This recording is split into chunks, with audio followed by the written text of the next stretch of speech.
नमस्कार श्रोते हो, दीपक रेगे कथाकथन चॅनलवर तुम्हा सगळ्यांचं मनापासून स्वागत. श्रोते हो, आजपासून तुम्ही ऐकणार आहात लोकप्रिय लेखक जगन्नाथ शिंदे यांची घुंगरू ही कादंबरी. आज ऐकूयात या कादंबरीचा पहिला भाग. आये, हां काय ग बकुळे, तुला एक सांगायचं होतं आये. अगं मग बोल की, अशी गोठ माळती का? आये, अगं बोल म्हणते ना. बकुळा लाजली, पदराच्या टोकासंग चाळा करत राहिली. सांगतीस नव का जाऊ मी तंबूत? आई जाणार या भीतीने बकुळानं मनात हेका केला. सारा जीव तोंडात आणला आणि म्हणाली, आये, माझं पिरेम बसले. कोणाव? शेवंताबाईच्या काळजावर धारदार तलवार फिरली. राती नव्हती का मला हिऱ्याची अंगठी दिली त्यांच्याव? काय होतंय हे कळायच्या आत बकुळाच्या डोळ्यापुढे काजवं चमकलं. शेवंताबाईची पाची बोटं बकुळाच्या गालावर उमटली. काय चुकलं हे कळण्या अगोदरच साऱ्या अंगातून वारं गेल्यासारखं झालं. रांड तोंडवर करून बोलतीया, पिरेमय म्हणतीया. बामनचीस ना तू, पिरेम कराय निघाली? अगं तू तमासगिरी नाहीस, बोरडाव नाचणारी. तुला पिरेम करायचं ना, घुंगरा संग कर, लावणी संग कर, ढोलकी संग कर. बकुळा गाल चोळत होती आणि शेवंताबाई फडाफड बोलत होती. पिरेम करून लगीन कराया भटा बामनाची नाही तर मराठीची लेक नाही तू. शेवंताबाई अशी बोलली आणि तरातरा आपल्या तंबूत निघून गेली. बकुळा तशीच उभी होती. आपलं काय चुकलं हे अजूनही तिला उमजलं नव्हतं. आईवर तिचा खूप जीव होता. लहानपणापासून आईच्या सहवासातच ती वाढली. शेवंताबाई 12 गावं फिरली, नाना प्रकारची माणसं पाहिली, पण लेकीवरचा मायेचा पदर कधी दूर झालेला नव्हता. रोज नवी वाट, नवा गाव, नव्या अडचणी. पण शेवंताने बकुळाच्या शिक्षणात कधी खंड पडू दिला नाही. मनात आणलं असतं तर तिने कुठेतरी आश्रमात तिला शिक्षणासाठी ठेवलं असतं, पण ते तिने केलं नाही. फडाबरोबरच शिकवायला मास्तर ठेवला. वेळ मिळेल तसा मास्तर लिहिणं, वाचणं, हिशोब तिला शिकवायचा. बकुळा शाळेची पुस्तकं जशी शिकायची तशी आईकडून पायात घुंगरं बांधून नाचाय बी शिकायची, रियाज करायची, गायची. एवढं सारं शेवंतानं बकुळासाठी केलं आणि आज खाडकन तोंडात का मारलं? बकुळाच्या डोळ्याला धारा लागल्या, डोकं सणकू लागलं. डोळ्यातून अश्रू कुणालाही दिसू न देता ती पळत माळाच्या कडेला आली आणि ओक्साबोक्शी रडायला लागली. कितीतरी वेळ. तिच्या दुःखाचा बहर ओसरला तरी ती तशीच बसून राहिली. बकुळे, बकुळानं मागं पाहिलं. शेवंताबाई लडखडत येत होती. तिने आत्ता जरा जास्तच घेतली होती. अलीकडे हे असं वारंवार होत होतं. शेवंताबाई पीत होती, पण मोजकी, पचल इतकीच. बोलताना शब्द बसणार नाही आणि नाचताना ठेका चुकणार नाही याची तिला खात्री असे. पण आज एखाद दुसरा पेग जास्त घेतलेला स्पष्ट जाणवत होतं. बकुळे, माझ्या लेकरा, मी मारलं ग तुला? बकुळानं आईच्या डोळ्यात आज पहिल्यांदा पाणी पाहिलं. बकुळा आता 20 वर्षांची. पहिली अजाणतेची 5 वर्ष सोडली तर गेल्या 15 वर्षात तिने आपल्या आईच्या डोळ्यात अश्रू पाहिले नव्हते. कितीतरी बरे वाईट प्रसंग आले, संकट आली, पण आईच्या डोळ्यात कधी पाणी आलेलं नव्हतं. मग आजच? मी तरी काय करू पुरी? तुझं पिरेम ऐकून घाबरले ग मी, भ्यायली. दुधानं तोंड पोळलंय ग माझं, मन भ्या वाटती बघ. शेवंताबाईंनी बकुळाला जवळ घेतलं. बकुळा ही आईच्या कुशीत शिरली. पोरी, अगं तू माझी लेक. तमासगिरणीची लेक. आपल्या नशिबी खराखुरा संसार नसतो. आपण संसार करायचा हारमिटीचा, खोटा खोटा. आज एकाची कारभारीन व्हायचं, उद्या दुसऱ्याची रखेल, तर परवा कुणा राजाची राणी. वागात जसं काम असन तसं वाटवायचं. सकाळी पुन्हा आपलं रोजचं जिणं विंचवासारखं, या गावातनं त्या गावात. शेवंताबाई बकुळाच्या पाठीवरून हात फिरवत सांगत होते. आईच्या मायेनं बकुळाची ही भीती आता चेपली होती. ती धीर करून म्हणाली, आई, जन्मापासनं मी फाडाच्या टारकाबरोबर फिरती, उभं घालाय ग मला, नको वाटतं सारं. अगं पण पोरी, मला तरी हौश आहे का? आई, त्याचा माझ्यावर जीव आहे. आम्ही लगीन करू, संसार करू. कशावनं एवढं बोलतेस? तोच म्हणला बकुळे, तू माझा प्राण आहेस, तमाशा सोड, माझ्या संग चल. हां, आणि म्हणतो ओरडली. बकुळे, अगं आपण कोण, त्यो कोण? कुणी बी असू दे की, माझा जीव आहे त्याच्यावर. बकुळे, पोरी तमाशातल्या लाईटीत चमकणाऱ्या रूपाव आणि देहाचं प्रदर्शन बघून लय पागल होत्यात. बिना पायक्याचं तोंडात येईन ते बराळत्यात. म्हणते खरा संसार नाही मांडत ग. 4 दिवसाची मौज झाली का आपल्या नशिबी पुन्हा तमाशाच असतोय. शेवंताबाई दूरवर पाहत बोलली तशी बकुळा चिडली. आहे तो आमच्या पिरमाव जळतीयास म्हण असं वाकडं लावतीयास. बकुळा अशी बोलली तशी शेवंताबाई काही वेळ दगड झाली. निश्चित बसून राहिली. मावळतीला निघाल्या सूर्याकडे बघत राहिली आणि मग मनाचा हेका करून सांगायला लागली. बकुळा, आजवर तुला कधीच बोलले नाही. हृदयातलं दुःख तुला कधी दिसू दिलं नाही. तुला काय कुणालाच सांगितलं नाही. माझं दुःख माझ्याच काळजात जपलं. पण आता नाही राहवत, सारं सांगून टाकते तुला. शेवंताबाई सांगायला लागली. माझा बाप विनोद सम्राट, महाराष्ट्राचा लाडका. कोल्हापूरच्या शाहू महाराजांनी सवताच्या हातानं सोन्याचं कडं घातलं होतं बापाच्या हातात. मान सन्मान सारं होतं. गुलाबराव सातारकराचा तमाशा उभ्या महाराष्ट्रात मशहूर होता. मी त्याची लेक. लहानपणापासूनच बोरडाव नाचायची. माझ्या पायात मोरचाल होती, नजरत नागिन होती, आवाजात कोकिळा होती. बापाचा विनोद आणि माझा नाच आणि गाणं ऐकायला माणसं येडी खोळी व्हायची. त्या येळेला गुलाबराव सातारकरचं 3 ट्रक होतं. 70 माणसं होती. 5000 माणसं बसतीन असा तंबू होता. नाचणाऱ्या एका पाराशी एक 10 तरण्या ताठ्या पोरी होत्या. ऐतिहासिक पौराणिक वागासाठी इस्पेटर ड्रेस होतं. 4 ढोलकीवालं, 2 पेटीवालं, 2 हलगीवालं, 6 झिलकरी. अगं अक्षी जंगी तमाशा. गण व्हायचा. बाप गणाला सावता पुढं यायचा. गण झाला का गवळण. मथुरेचा बाजारात बी पेंद्या बनवून बाप बोरडाव. बतावणी ती बापच बोरडाव. आणि मग माझी संगीत बारी.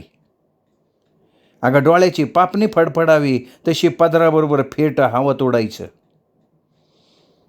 हजारोच्या काळजाऊ ही शेवंताबाई एकटी ठेक्यात नाचायची.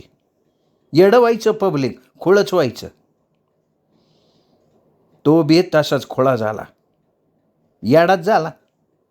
माझ्या रूपावर दिवाना झाला. माझ्या गळ्यावर पागल झाला. जिथं तमाशाचा फड तिथं त्यो. कोल्हापूरला थिएटरात गेले तिथं हा. पंढरपूरात तमाशा, आमच्या ट्रक मागं त्याची फटफटी. बारामतीला आलो, आमच्या अगोदर त्यो हजर.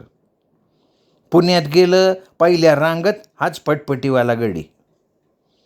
काय म्हणावं असले पिरमाला. माझ्या घोंगरात अडकून पाडला होता. लावणी म्हणताना हातात येत होतं ते माझ्या उधळत होता. साताऱ्याच्या फडात 2000ची पैठणी आणली. मुंबईच्या कार्यक्रमात कमरचा कमरपट्टा आणला. कोल्हापुरात तर करच केला. 5 तोळ्याचा कोल्हापुरी साजच आणला. एका शब्दानं कधी काय बोलत नव्हता, पण माझ्या दौलत उधळत होता. खेळ कधी चुकवत नव्हता.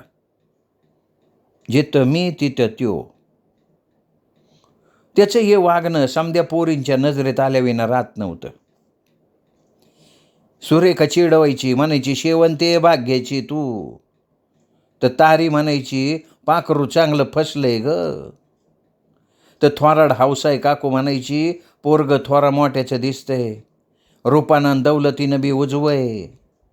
तर एखादी नटरंगी म्हणायची गाळाला लागलेला मासा सोडू नको बरं का शेवंता, असं नशीब लाखात एकीचं असते. कुणी काय आणि कसं कुणास ठाव मी माझं काळीज हारवूनच बसले. आजवर आमचं बोलणं नव्हतं, भाषण नव्हतं. त्यांनी कधी तंबूत येऊन दुसऱ्या पोरांवानी आचकट विचकट बोलणं बी केलेलं नव्हतं. अगं साधा डोळा नव्हता मारला. त्यामुळंच का काय मी त्याच्या काळजात आणि त्यो माझ्या काळजात कधी येऊन बसला कळलंच नाही बघ. पब्लिकमध्ये त्याला बघितला ना का हुरूपच यायचा, सुवर लागायचा, घुंगरं बोलायला लागायची, अंगात ताल बी नाहीचा, अख्खं बोर्ड थर थर नाचायचं. आमचा तमाशा त्या दिवशी पणदऱ्याला होता. बारामतीजवळ पंधरगाव, मोठं 8-10 हजाराची वस्ती, जवळपास 10-12 गावं. गावाभोवती 12 महिनं पाटाचं पाणी वाहायचं, त्यामुळं उभं शिवार पीक पाण्यानं सदा भरलेलं. उसाला नोटांचं तूर लागायचं, कपासीला चांदीचं घड लटकायचं, मळ्यातल्या शेतात मोती मानक पिकायचं. त्यामुळं या भागात पैका मोप. पैक्यामागं मगरेरी येते ना, तशी दौलत जादा करणारी माणसं बी भेटतात. त्यामुळं या भागात तमाशा करणं जसं जोखमीचं तसं उखळ पांढरवाण्याचं बी लक्षण. आमचं ट्रक माळा उभं राहिलं. बघता बघता माळाला राया आली. गडी माणसं स्टेज उभी करायला लागली, कुणी कन्नात जोडायला लागलं. आम्ही पोरी उगाच इकडं तिकडं फिरायला लागलो. तेवढ्यात हौशी म्हणली शेवंती तुमची फटफटी आज कुठं दिसेना ग. मी बी पुरा माळ न्यायला, फटफटी कुठंच दिसत नव्हती. मनात उगा खुट्ट झालं. मैनी म्हणली शेवंता अगं एवढं काय म्हणायला लावती, येईन आता फटफटी, दूर सोडत येईन, कितीचा येळ लागतोय. पण माझं मन नव्हतं थाऱ्याव. आज का कोण जाणं माझी नजर त्याच्या वाटाकडं लागली होती. स्टेज बांधून झाला, कानात बांधून झाली, चुलीव स्वयंपाक चालू झाला, भोंग्याची गाडी गावात बोंबलून बी आली. आम्ही पोरी बायकांच्या तंबूत रंगरंगोट्या करायला गेलो. पातळं सोडली, साड्या नेसल्या, आरशामोरं बसलो. मेकअप सुरू झाला. मी केस सोडलं, कोणी फणी केली, पायात घुंगरू बांधले, पण मन काय थाऱ्याव नव्हतं. फटफटीवाल्याच्या दर्शनासाठी मन आतुरलेलं. तेवढ्यात बाहेरनं मॅनेजर गणप्या धावत आला. म्हणलं काय र, तंबू बाहेर मोप पब्लिक जमलंय, काय अडचण काय. गेटावल्या माणसांना पब्लिक आवरणा, तिकिटाला लांब लांब रांगा लागलेत, दंगल उसळल याचं भीती वाटती. हात उचला, भराभरा तिकीटं फाडा, समद चालू आहे, तरी माणसांचा लोंडा आवरत नाही. मग काय करावं म्हणता, 5-10 माणसं द्या. बापानं विचार करण्यात येळ घालवला नाही. रंगपटात पुरुष माणसं होती, त्यांना दिलं पाठवून गेटाव. आमची रंगरंगुटी चाललेली, तेवढ्यात गणपा परत आला. काय रे गणपे आता काय, बापानं विचारलं. 5-25 पोरांचं टोळकं आलंय. बरं मग फुक्कट सोडा म्हणतात. इथल्या साहेबाचे कार्यकर्ते म्हणतात स्वतःला. रातामाशा त्यांच्या साहेबाचा नाही का त्याच्या बापाचा बी नाही. पोरं ऐकणारी नाहीत ना. मग पोलिसांना बोलवा. पोलीस काय हो, ते बागेचं काम करतात. मग आणखीन माणसं हाताशी घ्या, मी धाडतो. याकाला फुकट सोडायचा नाही. त्यो हाल ना तसा बाप ख्या कसला. बाबण्याला म्हणला, काय रे बाबणे, तुझी म्हातारी मेली का आजा का चाकलाय? नाही तर ने दांगा वहिन्याचा भीती वाटते. चला मी येतो, चल. बाप पुढं झाला तशी मी आडवी आले. बापाला म्हणली, अहो बाबा ऐका माझं, पब्लिक जाम आहे ना, मग होईन की पोटापुरता धंदा. 5-25 माणसं फुकट आली म्हण काय होतंय, भूताचं देणं दिलं म्हणायचा. शेवंती ना कोडून नगं बोलू, धंद्याचं आम्हाला चांगलं कळतंय. आज 5-25 पोरं फुकट येतील, उद्या 100-125 फुकट घुसतील, परवाच्याला 100-500 कानात वर करून येतील. चल रे बाबण्या चल. आणि माझा बाप तारा तारा बाहेर गेटाव गेला. मी काय बोलणार ग बापडी, ग बसले. मनातली भीती अधिकच दाटली. काळीच थरथर करायला लागलं. फटफटीवाल्याची याद दाटून आली बघ. अशा येळेला फटफटीवाला हवा वाता असं वाटायला लागलं. काय घडतंय हे कळायच्यात 15-20 पोरं आमच्या बायकांच्या तंबूतच घुसली. आम्ही पोरीत साऱ्या. कुणी कासुटा घालत होती, कुणी झंपर बदलत होती, कुणी साडी सोडत होती, कुणी घुंगरं बांधत होती, तर ही फौजात. ती पोरं आली ती बी सैतानासारखी, दारू प्यालेली, तोंडात येईन ते बरळत होती. पोरी बघून काही चेकाळले, थट्टा मस्करी करायला लागले, कुणी खोड्या काढायला लागले. पोरी पिसाळल्या तसा त्यांच्या तोंडाचा पट्टा सुटला आणि मग आचकाट विचकाट बोलणं सुरू झालं. मी मधी पडले तर एका मेल्यानं माझा हातच धरला. सोड सोड भाड्या, मी असं म्हणस्तवर त्याने माझा पदरच वाढला. अर्ध अंग उघडं झालं. आता मी बोंब ठोकणार, त्यो आला की. आला तो वाऱ्यासारखा, बाणासारखा, बंदुकीतल्या गोळीसारखा. त्याचं दोन्ही हात समास चालू होतं. काय घडायचंय हे कळायच्यात ती पोरं आडवी होत होती. कोणी कॉक करून डोंगणाला पाय लावून पळत होता, तर कोणी रक्त वकत होता. अक्षी हिंदी सिनेमासारखी दन्नादन्नी चालली होती. कुत्रेसारखी कॅकाटत ती 5-25 पोरं बाहेर पळाली आणि मी शिरले की त्याच्या कुशीत. त्याच्या भल्या मोठ्या छातीवर डोकं ठेवलं. ढसा ढसा राडायच लागले. त्याचा हात माझ्या डोसक्यावरनं फिरत होता. तो बोलत काहीच नव्हता, फक्त त्याचा हात केसातनं फिरत होता. तेवढ्यात बाप आलाच. आता हे सारं बघून त्यानं गप्प बसायचं का नाही, पण नाही ना, तो त्या फटफटीवाल्यावर ख्याक असला. कोण आहे रे तू? आबा. आबा हे पाहुणं होतं म्हण आज आमची आब वाचली. मी मधी पडले तसा बाप माझ्यावर गोरला. मन टवळे त्याच्या गळ्यात पडली वय तू. मी गप झाले, काय बोलणार ग. पाहुणं झाला एवढा तमाशा पोरा झाला, जावा आता.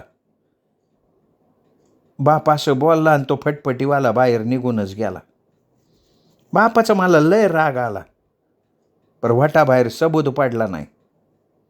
बाप करडा, मायंदाळा खास्ट, काय बोलणार ग त्याच्या मोर.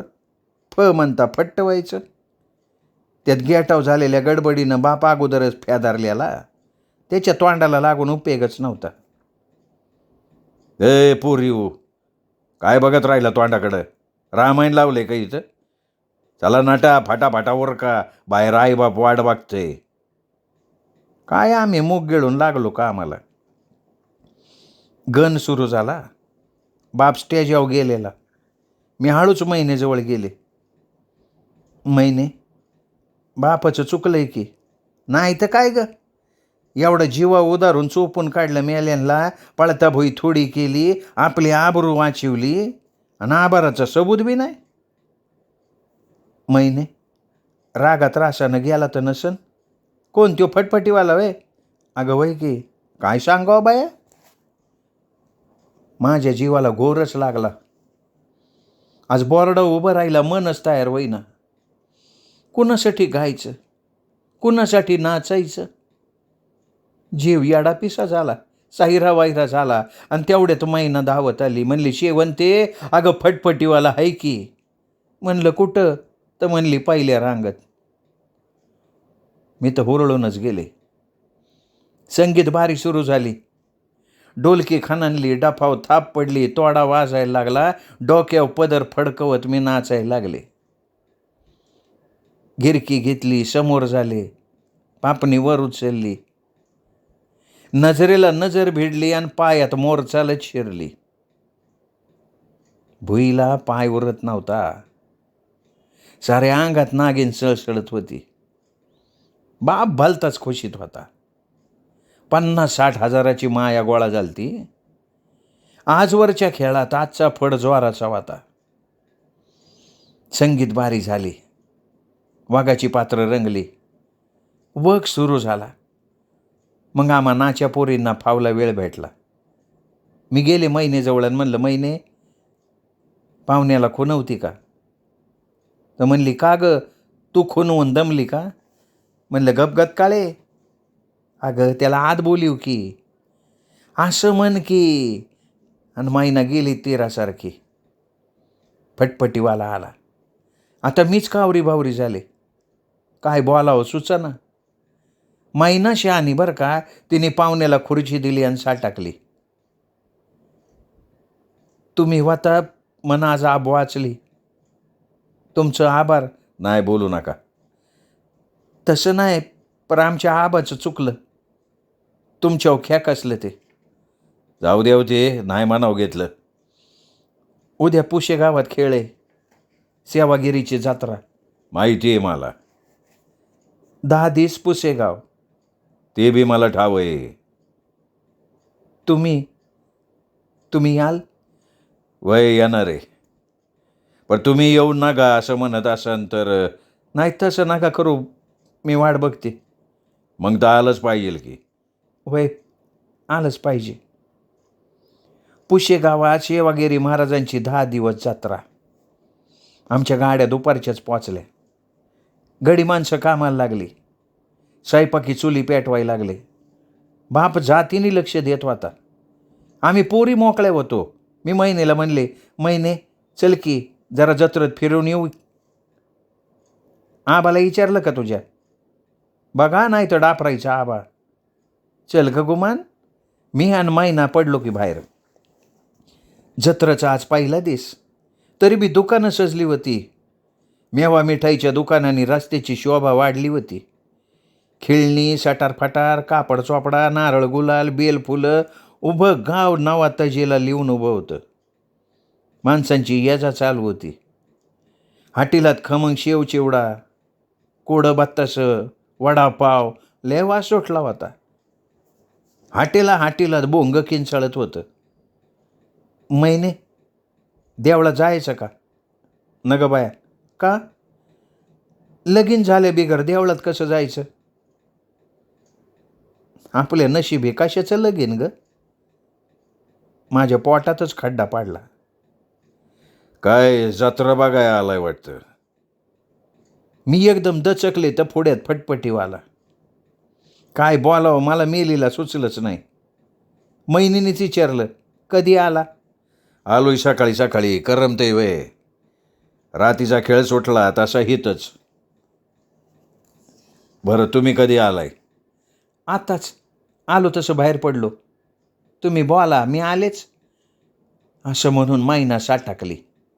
मी ओळखलं, म्हणलं माईना चालू. आम्हाला बोलाय मोकळीक मिळावी म्हणती मुद्दाम दूर केली. राती लय नाचलाव तुम्ही. आवडलं? वय की अगदी काळीजच हारावलं. एक विचारू का? मी मानाचा हिया करून म्हणले बरं का. विचारा की. 10 दिवस तुम्ही इथंच राहणार? वय. कुठं उतरलाय? लॉजाव. मी येऊ का? इथं रस्त्यात बोलणं परस तिथंच जाऊ. चला की. आम्ही लाजवर गेलो. त्याने आतनं कडी घातली. हां बोला. अहो हे काय? तुम्ही मला आवं बोलणार का? मग काय म्हणायचं? शेवंता, निस्तं, शेवंती. ठीक ठीक, शेवंती, निस्तं शेवंता. आणि तो माझ्याजवळच आला. तुम्ही तुमचं नाव नाही सांगितलं. तू काय म्हणती मला? फटफटीवाला. फटफटीवाला? मग आम्हाला तुमचं नाव कुठं ठावंय? मग म्हण की फटफटीवालाच. असं काय करताय हो? सांगा ना तुमचं नाव. फटफटीवाला. असं व काय? मी आणखीन लाडात आले तसं त्यांनी मला कवेतच घेतलं आणि माझ्या कानात पुटपुटला, जयसिंगराव देशमुख. त्याच्या त्या गरम उश्वासानं माझ्या अंगात कसं तरी झालं. मी त्याला बिलगले आणि म्हणले, जयसिंगराव देशमुख. आता आमचं बोलणं थांबलं. त्यांनी मला छातीशी धरलं. माझ्या अंगावरनं हात फिरत राहिला. मी विरोध नाही केला. डोळे मिटून तो जे जे करत होता ते ते करू देत होते. कितीतरी येळ तो काय बाय करत होता. गालाचं, कपाळाचं, केसाचं, मानचं, पोटाचं, जे जे उघडं अंग होतं त्याचं पटापटा मुके घेत होता. मला नेमकं काय होतंय ते कळत नव्हतं. साऱ्या अंगातनं ईज सळसळत होती. काळीच थरथरत होतं. समदं अंग माझं थरथरत होतं. असं काय होतंय माझं मलाच कळत नव्हतं, वळत नव्हतं. पण बरं वाटत होतं. हावंसं वाटत होतं. राती तमाशात भारी. नाच, गाणं, वग आणि दिवसाचं चोरून गाठी भेटी. या गाठीभेटीत माझी सारी श्रीमंती त्याच्या उधळून मी मोकळी झाले. आम्ही दोघं दिसभर लॉजावर भेटत राहिलो. तो मागन ते मी देत राहिले. पुशे गावला तो त्या दिवसाचा शेवटचा खेळ. रोजच्या प्रमाणे मी लाजवर गेले आणि का कोण जाणं हट्टच धरून बसले. अव, असं किती दिवस चोरून मारून भेटायचं? का बरं? आज शेवटचा दिवस आहे. आजचा खेळ झाला का गाड्या लोंद्याला जातीन. परवा खंडाळ्याला खेळ, नंतर पुण्याला. बरं मग आपण कसं रोज भेटणार? अरे तुमच्या ट्रकाच्या मागं माझी फटफटी आहेच की. तुझ्याशिवाय मी राहणार आहे का? पर हितल्यासारखं रोज असं एकांतात भेटता येते. काय म्हणणं काय तुझं? आपण आहे ना, आपण दिस रात एकत्र राहायचं. माझी कुठं ना आहे त्याला. पर कसं राहायचं? तुला कसं राहायचंय? लगीन लावून. त्यावर जयसिंग गप्पच झाला. म्हणलं का हो गप का झाला? नाही तसं नाही. मला एकटीला नाही जमायचं हो आता तमाशात राहणं. माझ्या डोळ्यात पाणी चालतं तुला सांगते. मग राह म्हणतोय नवं माझ्या संग हितच. पर किती दिवस असं राहायचं? आणि तो पुन्हा गपला. आपण लगीन करू. तुमची बायको व्हायचंय मला. मी हाटच धरला. अगं पर लगीन करणं सोपं आहे का? काय कठीण आहे?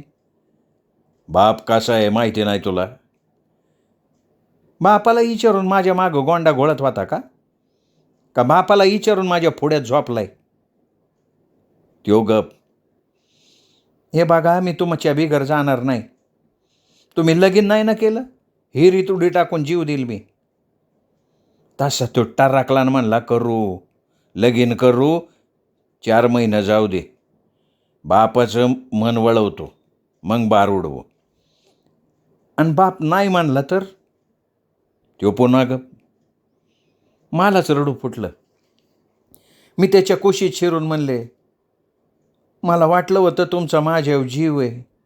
तुम्ही मला टाकणार नाही. मागचा पुढचा विचार न करता तुम्हाला सारं दिलं, तुमच्या जीव गुतीवला. अगं पर मी तुला टाकली का? टाकतेल कशी? मी बरी तुम्हाला तसं करू देईन. तुमचं घरच गाठीन मी. आणि त्यांनी मला शब्द दिला, मी बी 4 महिने ग बसायचं ठरवलं. म्हणलं 4 महिने तर 4 महिने जातीन की वाऱ्यासारखी. मनाशी ठरवूनच टाकलं. आम्ही पुशेगाव सोडलं. लोंदाचा खेळ रंगला. पुढं खंडाळा.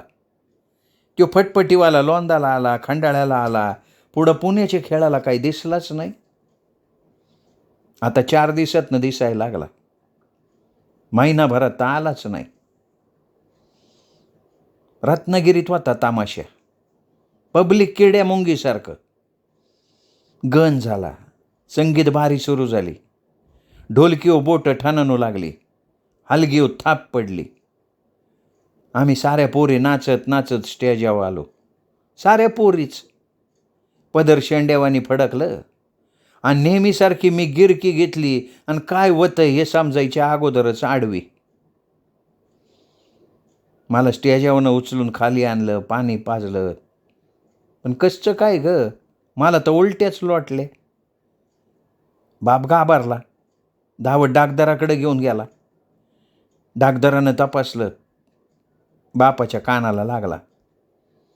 डोळं मोठं करून काय बाय बोलला. बाप फडाव घेऊन आला. तो छाती बडवत मला शिव्या घालत. सौताचीच आई बहीण काढत होता. कातावला होता. काय झालं ते मला कळतच नव्हतं. महिना माझ्या कानाशी पुटपुटली. म्हणली, पाळी कधी आलती तुला? का ग? अगं सांग ना बाया. झालं की 2 महिने. तुला नाशवली त्या फटफटीवाल्यानं. अजून बी मला काय बी कळलं नव्हतं. म्हणलं महिना असं वाकड्या वाटेनं मग जाऊ. काय झालंय ते ससस्प बोल. अगं बये तू घरवर राहिली. आई होणार आहे तू. पहिले मी खुश झाले, पण काही वेळातच मला वाकारी आली. 3 महिने लोटलं. हे 3 महिने 3 वर्षासारखं गेलं. बापाच्या बसता उठता शिव्या. रांडनं नाक कापलंय. शेण खाल्लं. गाळून टाक म्हणलं तर नाही म्हणते. अगं बिन बापाचं पोर घेऊन कुठवर फिरणार. तोंडात येईन ते बोलायचा. दारू पिला का जिभचा पट्टा ढिल्लाच व्हायचा. घाण घाण बोलायचा. डागदराकडं चल म्हणायचा. पोट मोकळं कर म्हणायचा. मी तयार नव्हते. मला आय व्हायचं होतं.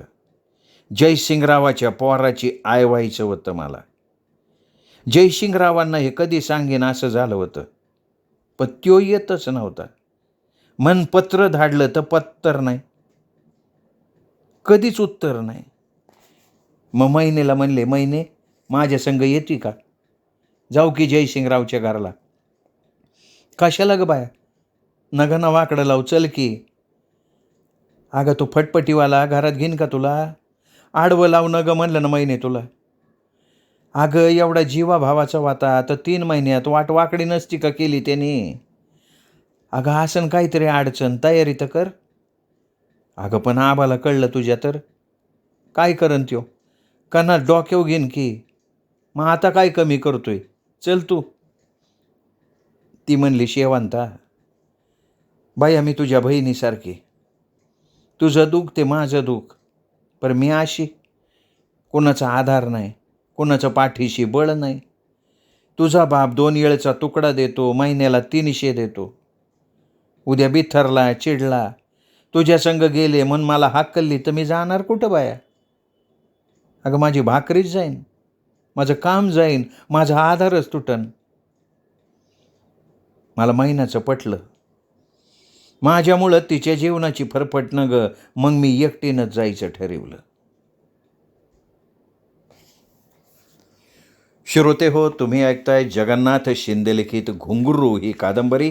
आज या कादंबरीचा पहिला भाग श्रोते हो तुम्ही ऐकलात. दुसरा भाग उद्या ऐकूयात. तोपर्यंत नमस्कार.